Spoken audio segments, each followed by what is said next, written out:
Good morning students. I am Prasanna, Department of Physics at Sir CRR College for Women, Yeluru. 3rd BSc Physics students, 6th semester, Physics Cluster Paper 2. The title is Wind, Hydro and Ocean Thermal Energies. In Unit 1, today's my topics are wind speed variation with height, wind speed statistics, wind energy conversion principles. Wind speed variation with height. జనరల్గా earth యొక్క surface నుంచి upper troposphere వరకు height పెరిగే కొద్దీ wind speed అనేది increase అవుతూ ఉంటుంది. ఇలాగ ఇంక్రీజ్ అవ్వడానికి సెవరల్ రీజన్స్ ఉన్నాయి. First, especially in the middle latitudes the pressure gradient increases with height. Middle latitudes దగ్గర హైట్తో పాటు ప్రెషర్ గ్రేడియంట్ కూడా చేంజ్ అవుతూ ఉంటుంది. అంటే ప్రెషర్ యొక్క డిఫరెన్స్ అనేది కూడా చేంజ్ అవుతూ ఉంటుంది. The height of the troposphere is taller in warmer air since warmer air is less dense and thus occupies A greater volume. Height of the troposphere దగ్గర ఉండే వార్మర్ ఎయిర్ అనేది less dense ఉంటుంది కాబట్టి, density తక్కువ ఉంది అంటే అది ఎక్కువ వాల్యూమ్ని ఆక్యుపై చేస్తుంది. డయాగ్రామ్ని అబ్జర్వ్ చేస్తే ఎర్త్కి ఈక్వేటర్కి ప్యారలల్గా ఉండే లైన్స్ని మనం లాటిట్యూడ్స్ అంటాము. అంటే ఈక్వేటర్కి ప్యారల్గా డ్రా చేసే ఇమాజినరీ లైన్స్ని మనం లాటిట్యూడ్స్ అంటున్నాము. ఈ ఈక్వేటర్ నుంచి 30 degrees నార్త్ సైడు, అలాగే ఈక్వేటర్ నుంచి 30 degrees సౌత్ సైడ్ ఉండే రీజియన్స్ని లోవర్ లాటిట్యూడ్స్ అంటాము. ఇక్కడ టెంపరేచరు హైగా ఉంటుంది. అలాగే 30 degrees నుంచి 60 degrees వరకు నార్త్ సైడు, అలాగే సౌత్ సైడ్ ఉండే రీజియన్స్ని మిడిల్ లాటిట్యూడ్స్ అంటాము. ఇక్కడ సీజనల్ టెంపరేచర్ ఉంటుంది. Suppose 60 degrees to 90 degrees north side అలాగే సౌత్ సైడ్ ఉండే రీజియన్ని హయ్యర్ లాటిట్యూడ్స్ అంటాము. ఇక్కడ లోవర్ టెంపరేచర్ ఉంటుంది. మిడిల్ లాటిట్యూడ్స్ దగ్గర అంటే 30 degrees to 60 degrees north side అలాగే సౌత్ సైడ్ ఉండే రీజియన్స్ని మిడిల్ లాటిట్యూడ్స్ అంటున్నాం కాబట్టి ఇక్కడ ప్రెషర్ గ్రేడియంట్ హైట్తో పాటు ఇంక్రీజ్ అవుతుంది. Going up in altitude, the pressure gradient between the warm air and the cold air increases with height, pressure being slanted more as height is increased. Earth surface నుంచి height పెరిగే కొద్దీ pressure gradient కూడా increase అవుతూ ఉంటుంది. Height increase అవ్వడం వలన pressure being slanted. Higher స్లాంట్స్ వలన greater pressure gradient అనేది డెవలప్ అవుతుంది. వాటి వలన స్ట్రాంగర్ విండ్స్ ఫామ్ అవుతున్నాయి. A second reason for the wind speed increasing with height, especially near the ground, is due to surface friction. Surface objects such as trees, rocks, houses, etc. slow the air as it collides into them. Wind speed హైట్తో పాటు increase అవుతుంది అనడానికి ఇక్కడ second రీజన్లోనే observe చేస్తే earth యొక్క surface మీద trees, rocks, houses et cetera ఇలా ఆబ్జెక్ట్స్ ఉండడం వలన ఈ ఆబ్జెక్ట్స్ అనేవి అక్కడ చుట్టూ ఫ్లో అయ్యే ఎయిర్కి ఇవి అబ్స్టెకల్స్గా ఉంటాయి. ఎప్పుడైతే ఆ ఎయిర్ అనేది ఫ్లో అవుతున్నప్పుడు ఈ ఆబ్జెక్ట్స్ని క్రాస్ చేసుకుంటూ అంటే కొలైడ్ చేసుకుంటూ వెళ్ళే ప్రాసెస్లోని ఆ మూవింగ్ ఎయిర్ యొక్క వెలాసిటీ అనేది డిక్రీజ్ అవుతుంది. వెలాసిటీ డిక్రీజ్ అయింది అంటే ఆ ఆబ్జెక్ట్స్ అనేది ఫ్రిక్షనల్ ఫోర్స్ని క్రియేట్ చేస్తున్నాయి. The influence of this friction is less with height above the ground, thus the wind speed increases with height. Objects ద్వారా క్రియేట్ అయిన ఈ ఫ్రిక్షన్ అనేది ఎప్పుడు తగ్గుతుంది? గ్రౌండ్ నుంచి హైట్ పెరిగే కొద్దీ ఈ అబ్స్టెకల్స్ అనేవి ఉండవు కాబట్టి విండ్ స్పీడ్ కూడా ఇంక్రీజ్ అవుతూ ఉంటుంది. Because the effect of these obstacles decreases with height above the ground. Wind speeds tend to increase with height above the ground. Ground నుంచి హైట్ వెళ్ళే కొద్దీ విండ్ స్పీడ్ ఇంక్రీజ్ అవుతుంది. ఈ variation of wind speed with హైట్నే మనం wind shear అంటాం. Wind shear is defined as a sudden change of wind velocity and or direction. Wind velocity or డైరెక్షన్లో వచ్చే సడన్ చేంజెస్నే మనం విండ్ షీర్ అంటున్నాము. Wind shear may be vertical or horizontal or a mixture of both types. Wind వెలాసిటీలో వచ్చే changes are direction అనేది హారిజంటల్గా అన్నా change అవ్వచ్చు, వర్టికల్గా అన్నా చేంజ్ అవ్వచ్చు. A third reason is due to air density. The density of the air is highest at the surface and decreases with height. A force imparted on air will cause the air to move more easily when the mass of the air is less. Third reason కనుక observe చేస్తే air density వలన కూడా యొక్క surface కన్నా surface నుంచి height పెరిగే కొద్దీ wind speed అనేది ఇంక్రీజ్ అవుతుంది. Density of air is highest at the surface of the earth surface మీద ఎయిర్ యొక్క డెన్సిటీ అనేది ఎక్కువగా ఉంటుంది కాబట్టి అది హైట్ పెరిగే కొద్దీ ఎయిర్ యొక్క డెన్సిటీ అనేది తగ్గుతూ ఉంటుంది. హై డెన్సిటీ ఆఫ్ ఎయిర్ అనేది లెస్ డెన్సిటీ ఆఫ్ ఎయిర్ కన్నా ఎక్కువ ఫోర్స్ ఉంటే తప్ప, ఆ రెండిట్లకి సేమ్ స్పీడ్ ఉన్నా సరే ఫోర్స్ ఎక్కువగా ఉంటే తప్ప ఈజీగా మూవ్ అవ్వలేదు. సో డెన్సిటీ ఆఫ్ ఎయిర్ అనేది హైట్ పెరిగే కొద్దీ తక్కువగా ఉంటుంది కాబట్టి లెస్ డెన్స్ ఎయిర్ అనేది ఫ్రీగా మూవ్ అవ్వగలదు. అంటే విండ్ యొక్క స్పీడ్ అనేది హైట్ పెరిగే కొద్దీ ఇంక్రీజ్ అవుతూ ఉంటుంది. ఎందుకు అంటే ఎర్త్ సర్ఫేస్ నుంచి హైట్ పెరిగే కొద్దీ ఎయిర్ యొక్క డెన్సిటీ తక్కువగా ఉంటుంది. ఎప్పుడైతే డెన్సిటీ తక్కువగా ఉందో అది ఫ్రీగా మూవ్ అవుతుంది కాబట్టి వెలాసిటీ ఎక్కువగా ఉంటుంది. ఎర్త్ సర్ఫేస్ మీద 2 డిఫరెంట్ హైట్స్ దగ్గర 2 విండ్ టర్బైన్స్ని ప్లేస్ చేయడం జరిగింది. ఈ 2 విండ్ టర్బైన్స్ దగ్గర డిఫరెంట్ విండ్ స్పీడ్స్ ఉంటున్నాయి. అంటే విండ్ స్పీడ్కి హైట్కి ఉండే రిలేషన్ ఎక్స్ప్లెయిన్ చేసేదే పవర్ లా ఈక్వేషన్. సపోజ్ ఇక్కడ డయాగ్రామ్లోనే అబ్జర్వ్ చేస్తే సోలార్ రేడియేషన్ నుంచి 2% ఆఫ్ ఎనర్జీ అనేది ఎర్త్కి రీచ్ అయ్యే ప్రాసెస్లోని విండ్స్గా ఫామ్ అవుతున్నాయి. ఇలా ఫామ్ అయిన విండ్స్ అనేవి ఎర్త్కి సర్ఫేస్ నుంచి డిఫరెంట్ హైట్స్ని బట్టి వెలాసిటీతోని విండ్స్ ఫ్లో అవుతూ ఉంటాయి. సపోజ్ ఇక్కడ ఎర్త్ సర్ఫేస్ నుంచి లోవర్ హైట్ దగ్గర ఉండే వెలాసిటీని v1తోని, అక్కడ మెన్షన్ చేసే హైట్ని z1తోని రిప్రజెంట్ చేస్తున్నాం.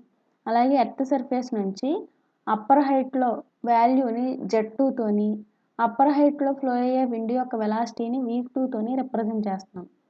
ఈ 2 డిఫరెంట్ హైట్స్ దగ్గర ఉండే 2 వెలాసిటీస్లోని వెలాసిటీని ఫైండ్ అవుట్ చేయడానికి v2 = v1 × z2/z1 whole power alpha. ఇక్కడ ఆల్ఫా అనేది wind shear exponent. Wind speed statistics. Wind energy is renewable and environment friendly. It is an alternative clear energy source. The most important parameter of the wind energy is the wind speed. Wind energy renewable energy source అది solar radiation నుంచి produce అవుతుంది కాబట్టి environment friendly, pollution free కాబట్టి it is an alternatively clear energy source. Wind ఎనర్జీకి most important parameter అనేది wind speed. Wind స్పీడ్ని బట్టి wind ఎనర్జీని ఫైండ్ అవుట్ చేస్తాము. Statistical methods are useful for estimating wind speed because it is a random phenomena. Wind speed అనేది ఒక ఏరియాలో produce అయ్యే wind speed time to time vary అయిపోతూ ఉంటుంది, ఒకేలా ఉండదు ఎప్పటికీ. అంటే మనం తీసుకున్న విండ్ స్పీడ్ అనేది ఒకే ఏరియాలోని టైం నుంచి వేరీ అయిపోతుంది కాబట్టి ఇది ర్యాండమ్ ఫినామినా. వీటిని ఎస్టిమేట్ చేయడానికి స్టాటిస్టికల్ మెథడ్స్ని యూజ్ చేస్తాము. అలాగే విండ్ స్పీడ్ని డిటర్మైన్ చేయడానికి ఎనిమోమీటర్ అనే డివైజ్ని యూజ్ చేసి విండ్ స్పీడ్ యొక్క వాల్యూని అలాగే డైరెక్షన్ని ఫైండ్ అవుట్ చేయడం జరుగుతుంది.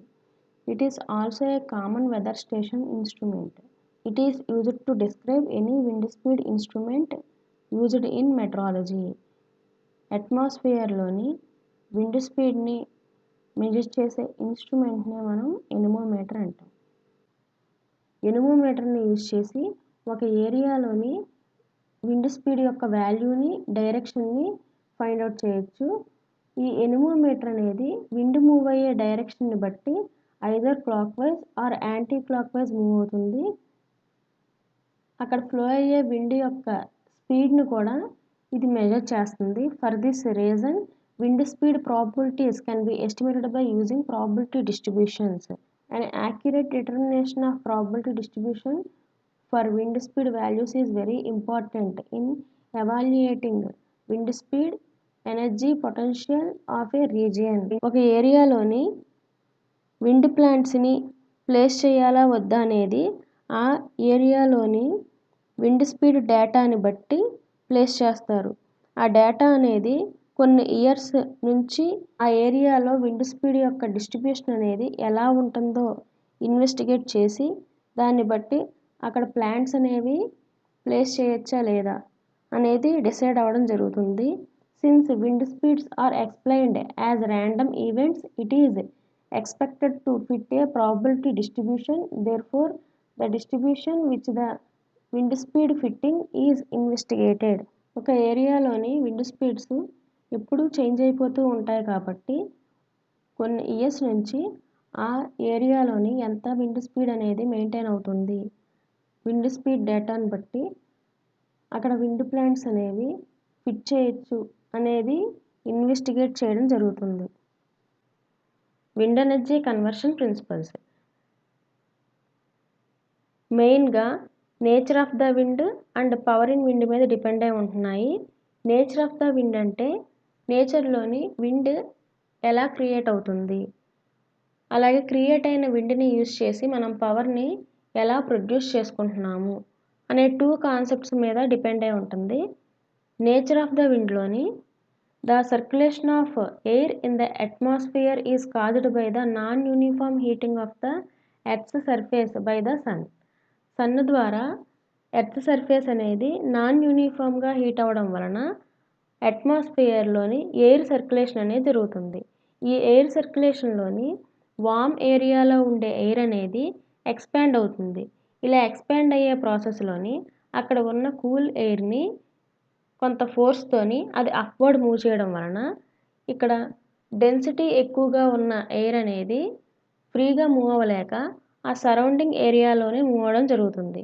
ఈ వామ్ ఎయిర్ అనేది ఎప్పుడైతే ఎక్స్పాండ్ అవుతుందో ఈ వామ్ అండ్ కూల్ ఎయిర్ వలన ఆ సరౌండింగ్ ఏరియాస్లోని విండ్స్ అనేవి ఫామ్ అవుతున్నాయి. The nature of the terrain, the degree of cloud and the angle of the sun in the sky are all factors which influences this process.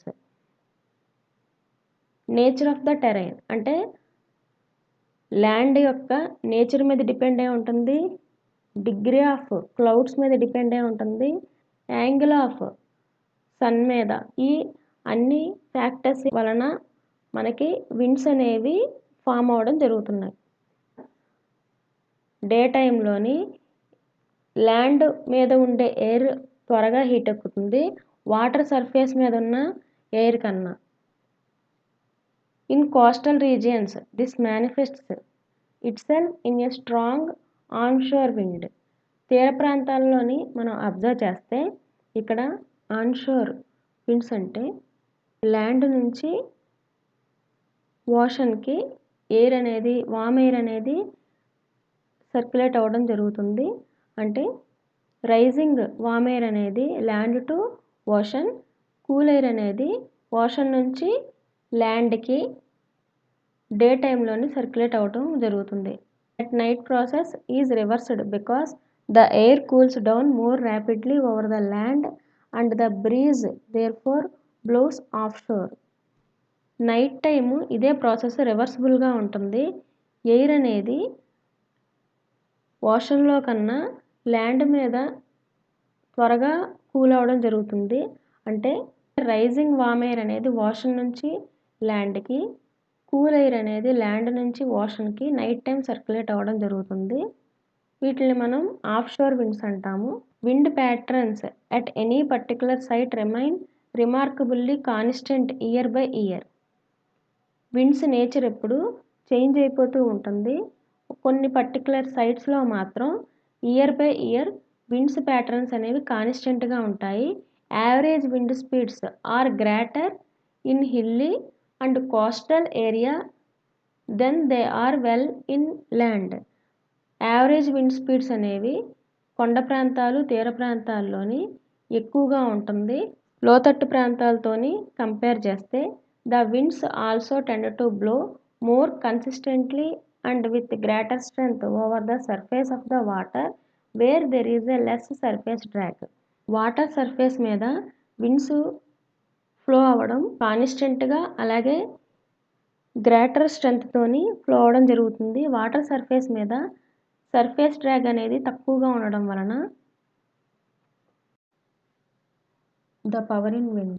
Wind possesses energy by virtue of its motion. Any device capable of slowing down the mass of moving air like a sail or propeller can extract part of the energy and convert it into useful work. Moving air కుండే ఎనర్జీని use చేసుకొని device mechanical వర్క్గా కనుక convert చేస్తే ఆ mechanical work అనేది మెయిన్గా 3 factors మీద depend అయి ఉంటుంది. ఇలాగా మూవింగ్ ఎయిర్ యొక్క ఎనర్జీని మెకానికల్ వర్క్గా కన్వర్ట్ చేసే డివైజెస్ని విండ్ మిల్స్ అంటున్నాము. ఈ డివైజెస్ మెకానికల్ ఎనర్జీ నుంచి అవుట్పుట్ పవర్ని జనరేట్ చేస్తుంది. మెయిన్గా విండ్ స్పీడ్ మీద డిపెండ్ అయి ఉంటుంది ఇలా జనరేట్ చేయడానికి. అలాగే the cross section of wind swept by rotor and the overall conversion efficiency of rotor transmission system and generator or pump. Wind టర్బైన్ని తీసుకుంటే ఈ విండ్ టర్బైన్ ఇక్కడ విండ్ ఫ్లో అయ్యే మోషన్ని బట్టి ఈ టర్బైన్ మూవ్ అవడం జరుగుతుంది. అంటే విండ్ యొక్క స్పీడ్ మీద డిపెండ్ అయి ఉంటుంది. టర్బైన్ యొక్క రోటర్ అనేది రొటేట్ అవ్వాలి అంటే విండ్ స్పీడ్ మీద డిపెండ్ అయి ఉంటుంది. అలాగే ఈ విండ్ అనేది ఈ రోటర్ ద్వారా ఎంత ఏరియాని క్రాస్ అవుతూ వెళ్తుందో the cross section of the wind swept by the rotor మీద డిపెండ్ అయి ఉంటుంది. అలాగే ఈ రోటర్ని క్రాస్ చేసుకుంటూ వెళ్తున్న విండ్ అనేది రోటర్ని కొలైడ్ చేసి వెళ్ళడం వలన రోటర్ రొటేట్ అవుతుంది. ఈ రొటేట్ అయిన రోటర్ అనేది ఎంత కైనెటిక్ ఎనర్జీ ఆఫ్ విండ్ని ఈ మూవింగ్ విండ్ ద్వారా ఎంత ఎనర్జీని కన్వర్ట్ చేసుకొని ట్రాన్స్మిట్ చేయగలుగుతుంది అంటే ఈ రోటర్ యొక్క ఎఫిషియన్సీ మీద డిపెండ్ అయి ఉంటుంది. ఏ డివైస్ కూడా కంప్లీట్ విండ్ ఎనర్జీ మొత్తాన్ని మెకానికల్ ఎనర్జీగా ఎక్స్ట్రాక్ట్ చేసేలాగా మనం డిజైన్ చేయలేము. ఇది ఇంపాసిబుల్. టోటల్ విండ్ ఫ్లో అనేది రోటర్ని ఎంత క్రాస్ అవుతూ వెళ్తుందో అందులో 1/3 ఆఫ్ వెలాసిటీ మాత్రమే మెకానికల్ వర్క్గా కన్వర్ట్ చేయడానికి యూజ్ అవుతుంది. A 100% efficient aero generator would therefore only be able to convert up to a maximum of around 60% of the available energy in the wind into mechanical energy. 100% efficiency ఉన్న ఏరో generators maximum 60% మాత్రమే wind ఎనర్జీని mechanical ఎనర్జీగా convert చేయగలవు. A well-designed blades will typically extract 70% of the theoretical maximum, but losses incurred in the gearbox, transmission system, and generator or pump could decrease overall wind turbine efficiency to 35% or less. Wind turbine యొక్క బ్లేడ్స్ని డిజైన్లోని changes చేయడం వలన థియరిటికల్గా maximum value కన్నా 70% ఎనర్జీని convert చేసుకోగలం. కానీ అక్కడ మనకి ఆ మిషనరీలో ఉన్న ఇన్స్ట్రుమెంట్స్ వలన అక్కడ విండ్ టర్బైన్ యొక్క ఎఫిషియన్సీ అనేది 35% కానీ అంతకన్నా తక్కువ కానీ డిక్రీజ్ అవ్వడం జరుగుతుంది. Calculation of power in the wind. The power in the wind can be computed by using of kinetics. The windmill works on the principle of converting kinetic energy of the wind to mechanical energy. Windmills kinetic energy of windని mechanical ఎనర్జీగా convert చేసే ప్రాసెస్లోని work చేస్తాయి. We know that power is equal to the energy per unit time. మనం పవర్కి energy per unit టైంగా రాసుకుంటున్నాం కాబట్టి kinetic energy per time equal to power. The energy available is the kinetic energy of the wind. The kinetic energy of any particle is equal to 1/2 its mass times the square of its velocity. మన kinetic energy of the particle అంటే 12 mv square, mass of the particle ఎంతో represent చేస్తున్నాము units KG. Velocity of the particle వీతో represent చేస్తున్నాము units meter per second. The amount of air passing in unit time ఎంత amount of air అనేది wind turbine rotors మీదుగా pass అవుతుందో అది unit టైంలోని. అది పాస్ అవుతున్న ఏరియాని ఏతో ఇండికేట్ చేస్తున్నాము, వెలాసిటీని వీతో ఇండికేట్ చేస్తున్నాము. సో దాని యొక్క మాస్ అని ఇన్ టర్మ్స్ ఆఫ్ డెన్సిటీలో కనుక రాస్తే ఎయిర్ డెన్సిటీ రోతో రిప్రజెంట్ చేస్తున్నాము డెన్సిటీని. సో m ఈక్వల్ టు రో ఇంటూ ఏవి. Kinetic energy equal to half mv². ఇక్కడ m ప్లేస్లోని రో ఏవి సబ్స్టిట్యూట్ చేస్తే half rho A V cube. Power equal to kinetic energy per unit time. So time value 1 కాబట్టి power equal to kinetic energy half rho into A V cube. Power coefficient సిపితో represent చేస్తాము సింబల్ని. The fraction of the free flow wind power that can be extracted by the rotor is called the power coefficient. Rotor నుంచి ఎంత free flow of wind అనేది పవర్గా extract అవుతుందో ఆ వాల్యూనే మనం power coefficient అంటున్నాం. So power coefficient equal to power of the wind rotor divided by power available in the wind. అంటే wind నుంచి ఎంత పవర్ అవైలబుల్గా వస్తుంది, రోటర్ ఎంత పవర్ని ప్రొడ్యూస్ చేయగలుగుతుంది, అంటే ఎంత పవర్ని రోటర్ ఎక్స్ట్రాక్ట్ చేయగలుగుతుంది, వీటి యొక్క రేషియోనే మనం పవర్ కోఎఫిషియంట్ అంటున్నాం. Free wind speed, rotor diameter, air డెన్సిటీని బట్టి పవర్ని క్యాలిక్యులేట్ చేస్తాము. మనకి maximum theoretical power coefficient value అనేది 16/27 ఆర్ 0.593 ఉంటుంది.